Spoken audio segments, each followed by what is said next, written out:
But those things had to die off because I choose a different path. He chose the darkness and Satan. I chose light in Yahuwah. Jay-Z's ex-best friend is exposing him in the worst way I've ever seen. The way he's talking about Jay-Z is making it seem like him and Beyonce is the devil. I mean, no one is out here really wearing "Do What Thou Wilt," which was a quote by Aleister Crowley. If you know anything about Aleister Crowley, he was a high-level Freemason who believed in sex magic. He meant drugging young children so they could achieve spiritual enlightenment.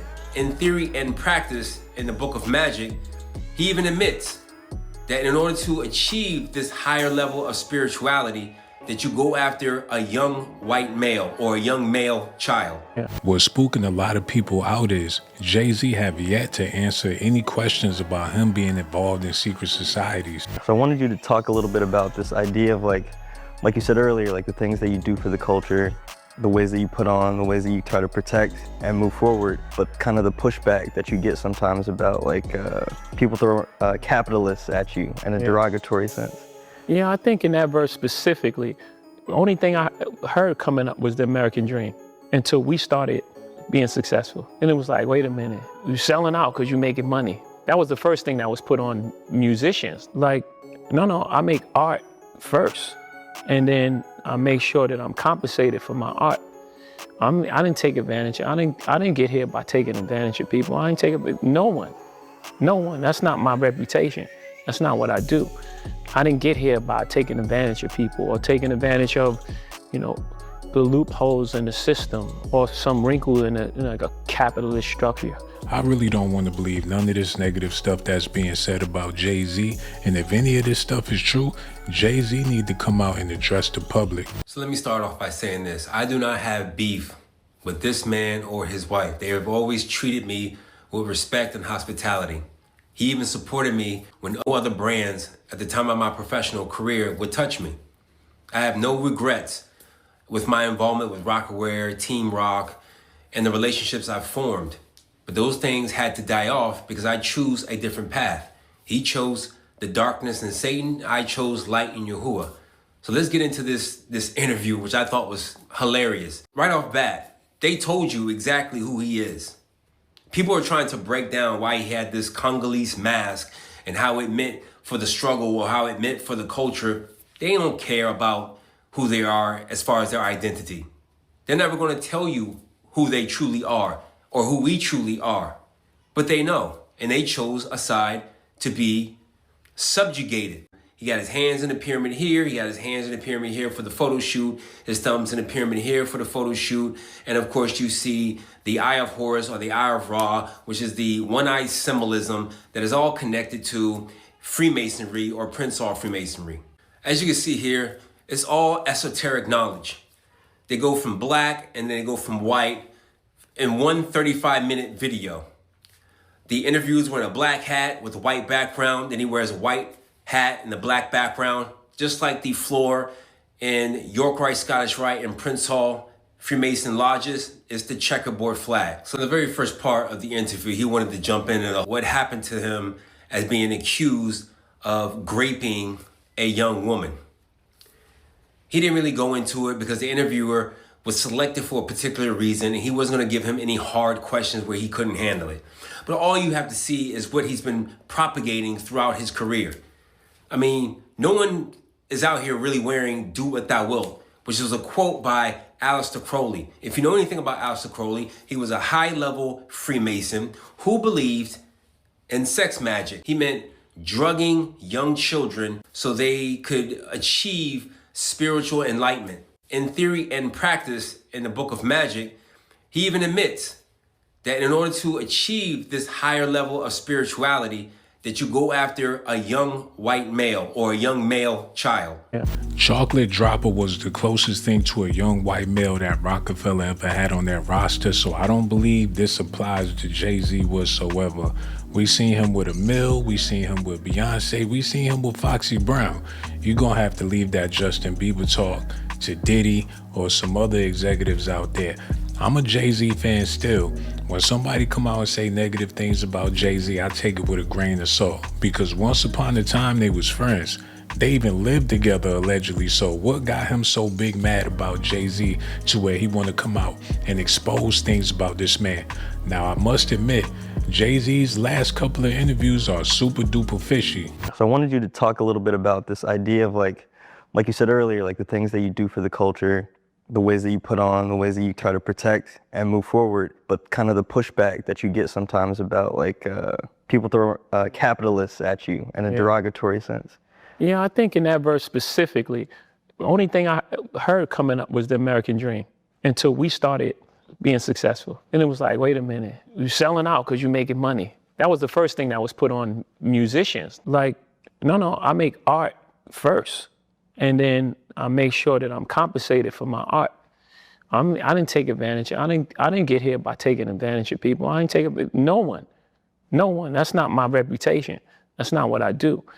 I didn't get here by taking advantage of people or taking advantage of, the loopholes in the system or some wrinkle in like a capitalist structure. This is where it gets a little iffy. And this is why I don't think there are true Prince Hall billionaires. He signed a 10-year, $150 million, 360 deal to Live Nation in 2008, then came back 2017 to sign another 10-year deal, a 360 deal with $200 million. These are the architects of this so-called 360 deal. It is structured, often leads to financial exploitation. So if he's a billionaire, then these men got to be trillionaires, because there's no way they would give that much freedom to any black artist to control their entertainment, control their license, control who they are, control the money they make from touring without any of these guys having their hands in it. The top guy is Hanson, is a manager of former rock bands. Everybody knows Leo Cohen, and these two Tennessee lawyers are the ones that put together the 360 deal. You think when they put this deal together, it was to give artists rights and control over their artwork? No, it's literally financial slavery. They need you Negroes to believe that they are billionaires, so you keep going into this industry and then getting exposed and then knowing that you have to open up your rectum or your prostate in order to elevate into getting a billionaire status. They don't tell you the other side of these deals. You can get as many degrees as you want, but it's just like trying to get all the degrees you want, but you still got a ceiling. He can't go but so high because the people that he worshiping, that he kissing their ass and letting them fill him up and shit, they don't know shit. He's involved with this shit, man. So the reason why they pick drug dealers is because if you can sell poison to your own people and destroy them, it ain't nothing for you to do it and say it over a beat. So basically used him. He was literally the least percentage of owning the Brooklyn Nets. But the reason why they put him up here with the owner, because they needed him to be an image to get people out of their housing. So you glossed over the fact that, this is a black man in the corporate white world, really being an image and a representation of us, that you can make it out of the hood and you can clean up your past and you could be right up there with the big dogs. No, they were kicking people out of their homes in Brooklyn. They was either gonna do it with Jay-Z or not. We knew when they took the Nets to Brooklyn, they did it because Jay-Z was hot at the time. He had a song on the radio with Lil Wayne talking about, "Hello, Brooklyn, how you doing?" So people all around the world was singing about Brooklyn and celebrating Brooklyn. They ain't never been there, just heard that it's a cool borough in New York City. It was trending at the time, so they used Jay-Z to get all them people out of their houses or whatnot, and that was dead wrong. But hell, it was either Jay-Z or somebody else, and I'm not making excuses for the man, but if they offered you the money, you probably would have took the money too. Anybody who's attached to Masonry, it's the cult of Baal. They believe in sex worship and human sacrificing. So he quit rap or retired from rap a little short under 2005. His nephew, which he was close with, he was the one that was sacrificed. Then he came out of retirement, October 27th. And then he came out with Kingdom Come, and Khalik is featured on Lost Ones. He thought that he could live his art outside of control. And that's why they funneled him back in to Masonry. When you say they, like, who is that? Whatever the threat to, however the system is set up to keep things at status quo and keep us in a position of using words like allow. So anyone that's culpable in creating the system that we operate under, that's they. Yeah. That's they. Everybody know who they is. They can't do anything without allowance. That means York Rite, Scottish Rite allow them to put out a certain image. Jewish mysticism or the Talmud allows them to get away with certain rituals and rites because that's their form of passage to elevate themselves through degrees. It has to involve children. It has to involve sexuality. It has to involve blood sacrificing. You said something just now, though, about you pushing independence, right? Kind of like in the spirit of Prince. When you embody that, do you feel like you are kind of setting a mold or leading a charge for like what the successful black man is allowed to do? And like breaking these spaces, breaking these confines? Yeah. I even want you to take that out of your vocabulary. Take what? Allowed. You know what I'm saying? We're not allowed to do anything.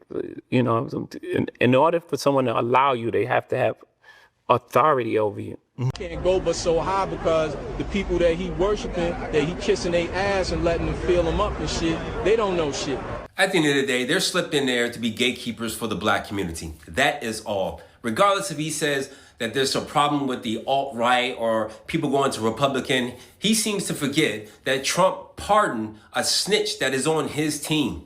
So they flip-flop back and forth, and they don't think you guys can readily identify when they're lying or not because y'all so mesmerized by the artwork, which is why they put everything as visuals and music in front of you Negroes' faces because you can't readily discern if it's Masonry, Luciferianism, Satanism, or if it's righteous. And because you had never seen any image of righteousness on the television, you are fooled by whatever image they give you. Y'all let me know in the comment section, hearing what his friend had to say about him, do that make y'all feel any different about Jay-Z? It don't make me feel no different because we haven't heard Jay-Z's side of the story yet. There's plenty of people out there that got things to say about this man, but we have yet heard him address any of these allegations and speculations that have been said about him. But it is kind of crazy to see his ex-best friend talking about him so bad like this. Y'all let me know what y'all think about this in the comment section, man.